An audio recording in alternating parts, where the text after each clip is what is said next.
সারাদিন রোজা রাখার পরে আপনি যখন ইফতার করতে যাবেন, ইফতার সামনে আছে, পানি সামনে আছে, পেটে ক্ষুধা আছে, কলিজায় তৃষ্ণা আছে, খাবার সামনে, শরবত সামনে, আপনি বসে আছেন, হাত লাড়াচাড়া করেন, হাত লাড়াচাড়া করেন।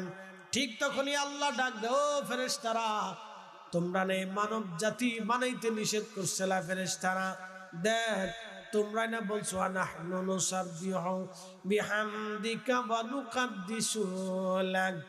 আরে ফেরেশতারা, তোমরাই না বলেছো, তোমরা না বলেছো, তোমরাই বলে তাসবিহ করো, তোমরা বলে ইবাদত করো।